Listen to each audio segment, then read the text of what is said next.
আমি শ্রেতা আর এই হচ্ছে আমার চ্যানেল মিলি স্টেবল। আমার চ্যানেলের নতুন একটি ব্লগে আপনাদের অনেক অনেক ওয়েলকাম। আপনারা সবাই কেমন আছেন? আশা করি আপনারা সবাই ভালো আছেন, আমরাও ভালো আছি। তো আজকের ব্লগটা সকালবেলা শুরু করছি। একটুখানি হাঁটতে বেরোলাম এই একটুখানি 1 মিনিটেরও রাস্তা নয়। এখানে না একটা সেই ফুল হয়েছে, কি বলে সিঙ্গাপুর কি একটা বলে, আমি দেখেছিলাম আবার ভুলে গেছি। আর পেছনে আমাদের বাড়িটা দেখতেই পাচ্ছেন। তা এখন বাড়ি সাজানো চলছে, গোছানো চলছে, আমাদের এখনো সবই আলু থালু রয়েছে, এই জন্য আর বাড়ির ভেতর কিছু দেখানো হয় না। আর কয়েকদিন ধরে পিকু নেই, প্রায় 1 মাস হয়ে গেল। পিকু নেই 1 মাস হয়ে গেল, আমার নিজেকে মনে হচ্ছে আমি এখন সিঙ্গেল মাদার। তো আজকে পিকু আসলে সেই খালি জায়গাটা পূরণ হবে, কারণ পিকু তার মেয়েকে সামলাবে। সেই জায়গাটা এমন খালি হয়েছে, মিলু আমাকে জাপটে ধরেই বসে থাকে। চলো সেই ফুলটা নিতে যাই, এই সামনের পাড়াতে সেই ফুলটা আছে, আপনাদেরকে সেই ফুলটা দেখাবো। এই হচ্ছে সেই ফুলটা যেইটার কথা আপনাদেরকে বলছিলাম। এই ফুল গাছটা আমার খুব পছন্দ, একবার নিয়ে এসেছিলাম, তো নিয়ে এসে বসিয়েছিলাম, কিন্তু যাই হোক ফ্ল্যাটে বসিয়েছিলাম তো হয়নি।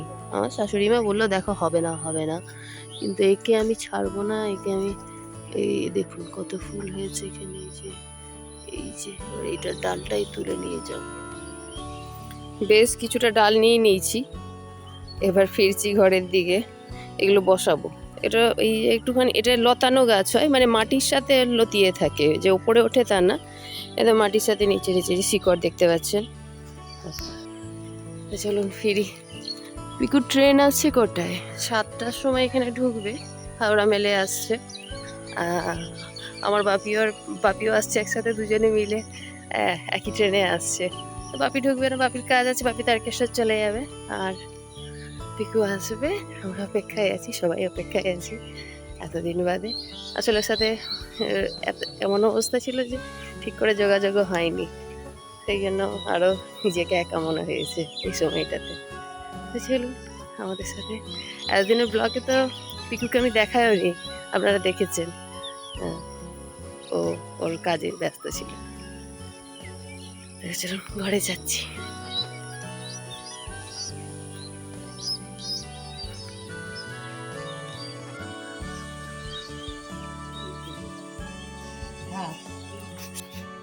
এত পরিমাণ কুমড়ো ফুল হয়েছে, আমি মাকে বললাম তুলবে না, মা তুলে নিয়ে চলে এসছে, কারণ এরপরে সময় পাওয়া যাবে না। এত কুমড়ো ফুল হয়েছে, এত বড় হবে, যদিও আমরা লোকজন বেশি আছি, তো দারুণ খেতে হয়, জানেনই তো কুমড়ো ফুলের বড়া। আর এই যে দেখতে পাচ্ছেন রাস্তার দুধারে গাছ, এই হচ্ছে আমার শাশুড়ি মায়ের হাতেই সাজানো বাগান, খুব যত্ন করে রোজ সকাল বিকাল দুবেলা। যে লাউ গাছ হয়েছে, লাউ গাছে একটু মাচা করে দিয়েছে এখানটা, না লাউ গাছটা বাইরের দিকে বেরিয়ে যাচ্ছিল। আর এখানে পেয়ারা গাছটা, সেই বারুইপুরের পেয়ারা গাছটা এখানে লাগিয়েছে, কিন্তু এটাকে সরাতে হবে, কারণ ঘরের সাথে হয়ে গেছে, দেখতেই পাচ্ছেন। এটাকে সরিয়ে ওই পাশে নিয়ে যেতে হবে। আর ওই পাশে কিছু কচু গাছ ইত্যাদি লাগানো আছে, টুকটাক এইভাবে চলছে। এই মিলু, দেখি একবার তোর মাথাটা দেখা। রে বাবা, তাই তো, সেই মা ফুলটা না, সেই যে আমরা যে ক্লিপস কিনি ছোট ছোট, সেই রকম দেখতে, দেখো দারুণ লাগছে মিলু। দেখি একবার তাকা এদিকে, তাকা এদিকে,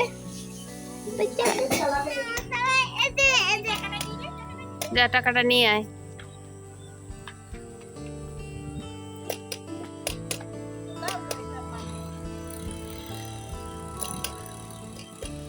এই মিলু,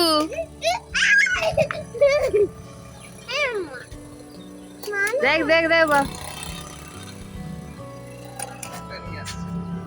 আচ্ছা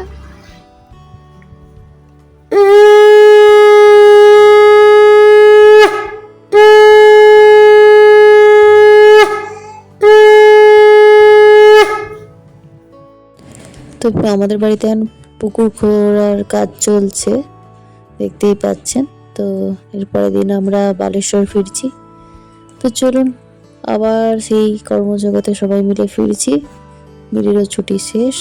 চলুন আজকে ব্লগটা এখানেই শেষ করছি, দেখা হবে আবার নেক্সট একটা ব্লগে। ততক্ষণ পর্যন্ত টাটা বাই বাই, সবাই ভালো থাকবেন, সুস্থ থাকবেন, আমার সাথে থাকবেন, আমার পাশে থাকবেন।